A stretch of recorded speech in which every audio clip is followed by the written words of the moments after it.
She told her friends, "He's lucky I even stay with him," while I was standing right there.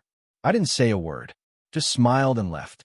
When she got home to find the apartment empty and the lease in her name only, she finally understood what lucky meant. Original post. I, 29 male, was at my girlfriend Brielle's, 27, friend Tessa's birthday party last Saturday. We'd been together 18 months, living together for 8. Here's what matters. When we found our apartment, Brielle's credit was trashed. Student loans in default, max cards, the works. Landlord rejected her application outright.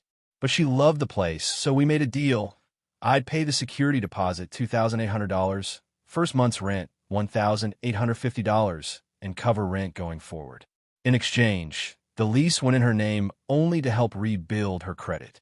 Every month, rent came from my account. Utilities? My name, my card. Groceries? I covered 80 to 90%. She worked part-time at a dental office, making maybe $1,400 monthly. I'm a network analyst, pulling $78,000. Never made a big deal about the financial split. Thought we were partners. At the party, I went upstairs to use the bathroom. Coming back down, I heard Brielle's voice from the living room. Her and her friends Tessa and Janine. "I swear to God, he's so boring lately," Brielle said. "We never do anything fun anymore." Janine laughed. "Girl, what do you expect? Look at him." "Right," Brielle continued. "Like, I appreciate that he's stable or whatever, but damn. No spontaneity. No excitement." Tessa, "So why stay?" Brielle, clear as day. "Honestly, he's lucky I even stay with him. Between his boring personality and the fact that he's basically maintenance level attractive, I could do so much better. But the rent situation is good, and he doesn't complain when I buy stuff, so whatever." They all laughed. Not joking around laughter.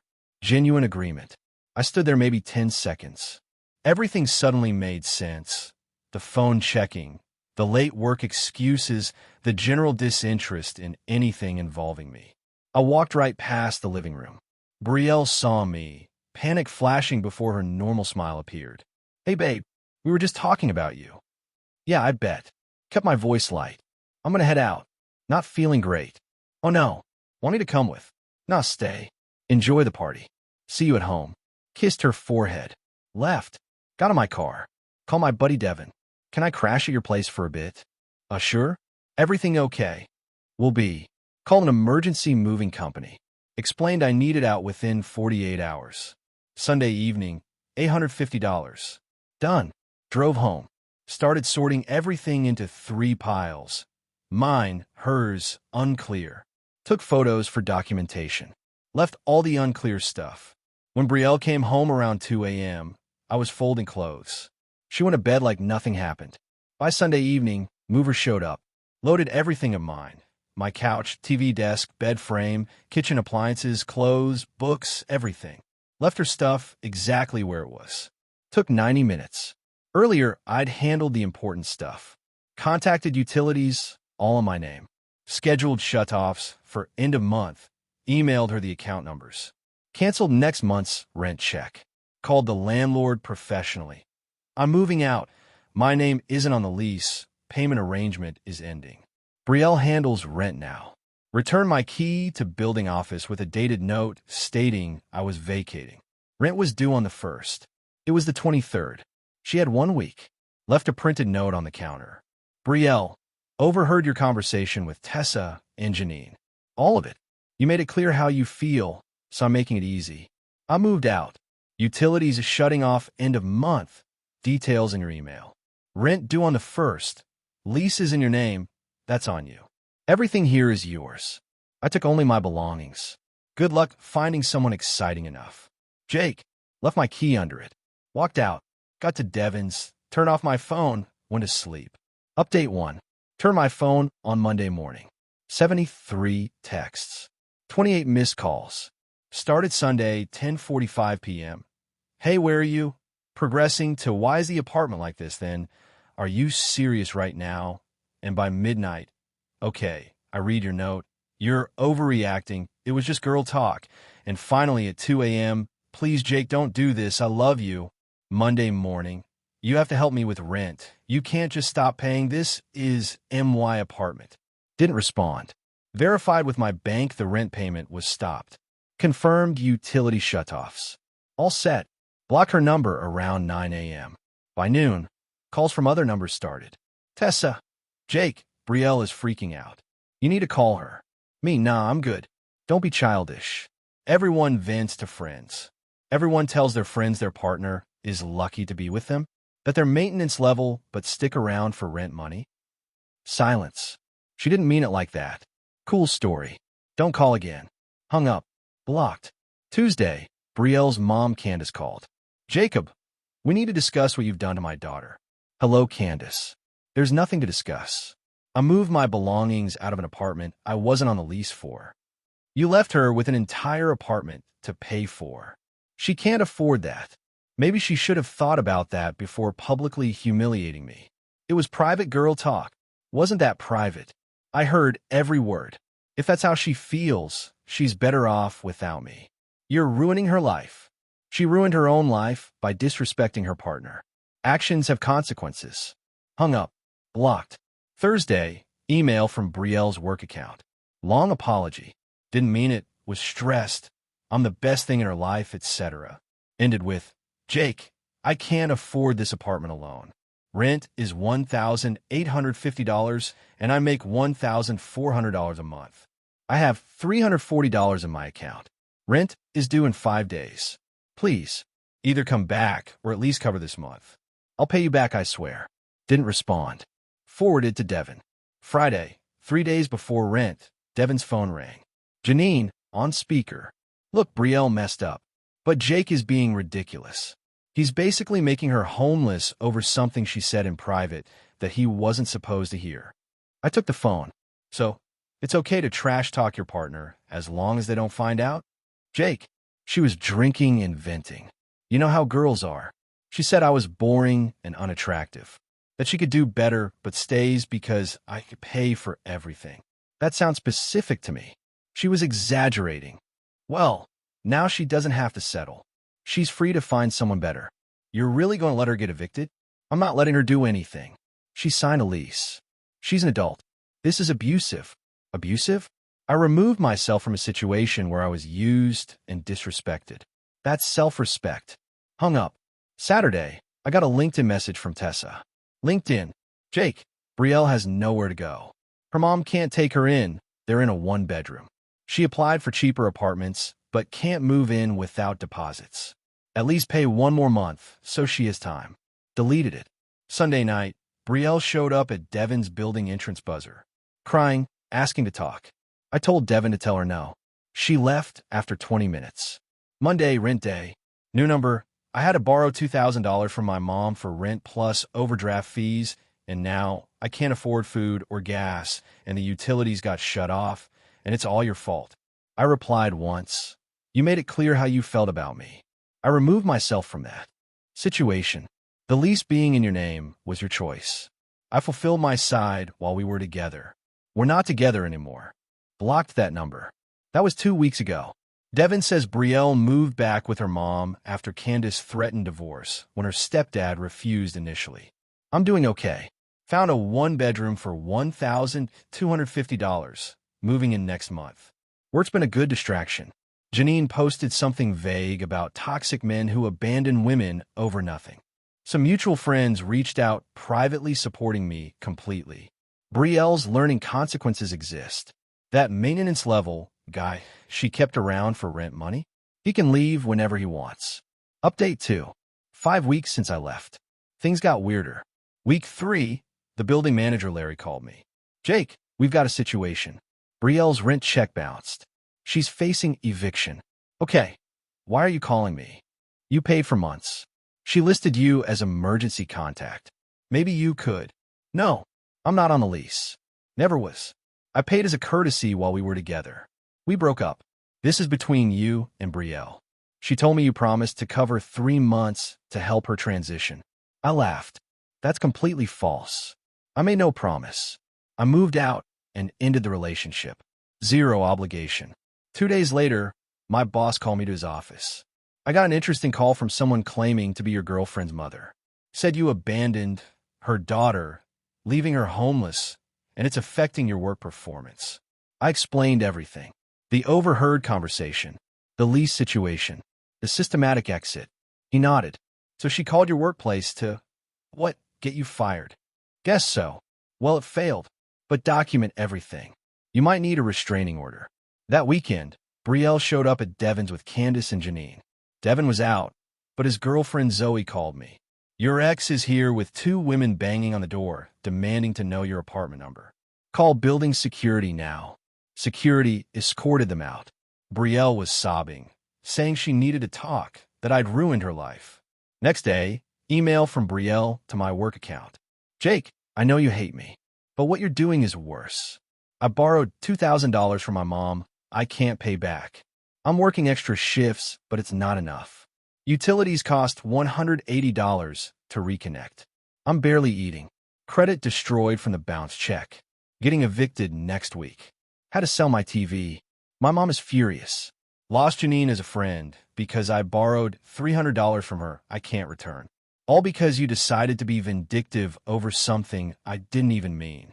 I was drunk and showing off. You destroyed my entire life. Hope you're happy. I read it 3 times. Not with guilt. With clarity. She signed the lease. Her responsibility. She disrespected me publicly. Her consequences. She borrowed money she couldn't repay. Her problem. I didn't destroy her life. I removed myself from being used. The destruction is just what happens when your lifestyle depends on someone you treat like garbage. Forwarded it for documentation. Deleted from work inbox. Didn't respond. That Friday, Devon ran into Tessa. She approached him immediately. Is Jake with you? You need to tell him what's happening to Brielle. She's falling apart. Losing the apartment. Her mom barely speaks to her. She might move 2 hours away with her aunt. All because Jake couldn't handle criticism. Devon snapped. Criticism? She called him boring and unattractive. Said he was lucky she stayed despite being maintenance level. That she only stayed for money. That's not criticism, that's cruelty. Jake left, as he should have. Tessa got quiet. She didn't think he'd actually leave. Well, he did. Tell Brielle to stop, or he's filing a restraining order. 2 days ago, text from another new number. This is Brielle. I have to move out by end of month. Moving in with my aunt in another city. Leaving my job, friends, everything because you decided to be petty. I hope you're proud. I messed up, but this punishment doesn't fit the crime. You've destroyed me. I responded once. We didn't mess up, Brielle. You show me exactly who you are. I believed you. Everything happening is because you built your life on my income without respecting me. That's not my fault. That's yours. Hope you're fresh. Start teaches you to value people for more than money. Blocked the number. Yesterday, Candace sent a Facebook message. Jacob, my daughter made a stupid mistake. But the way you've handled this is disgusting. You knew she couldn't afford that apartment. She's my baby, and watching her suffer is killing me. She's depressed, barely sleeps, cries constantly. All because you couldn't forgive one moment of poor judgment. You're just another man who throws women away when they're not perfect. Shame on you. Unfriended and blocked immediately. Here's what everyone misses. I didn't throw Brielle away for imperfection. I left because she didn't respect me. Said I was lucky she stayed despite my flaws. Admitted staying for financial reasons. Called me boring and unattractive to her friends. That's not poor judgment. That's who she is. Yeah, I knew she couldn't afford a loan. But that's not my responsibility. She's an adult. She signed a lease. I'm not her bank. I was her boyfriend. She lost that when she publicly humiliated me. People act like I owe her something. Like staying in a disrespectful relationship is moral because leaving would be inconvenient. Screw that. I'm done letting people guilt me for having boundaries. Final update. 8 weeks total. Last update because this is closed. Got a notification Brielle was tagged in a Facebook post. Looked out of curiosity. Going away post from Tessa with pics from a dinner. Caption. Gonna miss you B. New city, new adventures. Sometimes life forces big changes. Wishing you the best. 2 hearts. Comments were interesting. Lots of support, but also, Lauren, hope the new place is cheaper, LOL. Brett, your ex sounds like he dodged a bullet TBH. Tessa replied, Not the time or place. Brett, just saying what everyone's thinking. Didn't comment. Just closed the app. Next day, Devin told me he ran into Janine at the grocery store. She approached him in the parking lot. Can you tell Jake something? Tell him I get it now. What Brielle did. What changed? She borrowed $300 from me 2 months ago. Said she'd pay back in 2 weeks. Never did. Borrowed another $150. Then moved away without paying anything back. $450 gone. When I confronted her, she said I was being dramatic and friends help without expecting payback. So yeah, I get it. She uses people. Devin told her he'd pass it along. On my end, things have been great. New apartments working out. Cooking more, sleeping better, saving money like crazy. Turns out when you're not subsidizing someone's lifestyle, you keep more of your paycheck. Work solid. Got a small raise last week. Been hanging with Devin and Zoe more. Met their friends. Started playing basketball on Thursdays. Boring? Maybe to Brielle. To me, it's peaceful. 3 days ago, message from a new number with an area code 2 hours away. Hey Jake, I know you don't want to hear from me, but I wanted to say something. Eve had time to think. Moving away, starting over. And I realized what I said at that party was really messed up. I think I was trying to impress Tessa and Janine by acting too good for the relationship, when really I was scared of how much I depended on you. Not just financially, but emotionally. Instead of dealing with that like an adult, I put you down to feel in control. That was wrong. I'm not asking you to forgive me or take me back. Just wanted you to know I finally understand. And I'm sorry. Hope you're doing okay. I read a few times. I think she means it, but it doesn't change anything. Apologies are great, necessary, but they don't erase what happened. Don't undo the humiliation. Don't get back months of being used. And they don't obligate me to do anything. She's sorry? Good. Maybe she learned something. Maybe she won't treat the next person like an ATM. But that's not my problem anymore. Didn't respond. Just archived it. Last night, Devin asked if I had regrets. I thought about it. No. She told me exactly who she was. I just listened. Some people think you went too far. Should have helped with rent for a month or 2. Those people can feel that way. But I don't owe someone transition money after they disrespect me. She's an adult. She signed a lease. She made choices. I made mine. You seem good, man. Genuinely good. And I am. Not happy about what happened. Nobody wants to find out their partner thinks they're settling. But I'm at peace. I didn't yell. Didn't make a scene.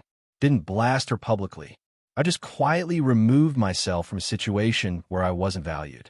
When she faced consequences of losing someone she took for granted, that wasn't my doing. That was reality. She wanted someone exciting. She's free now.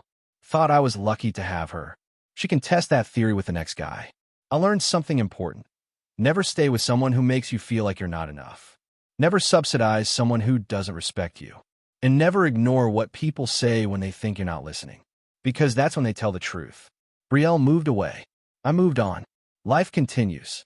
And I'm doing fine without being anyone's maintenance level backup plan. Thanks for following along. Time to close this chapter for good.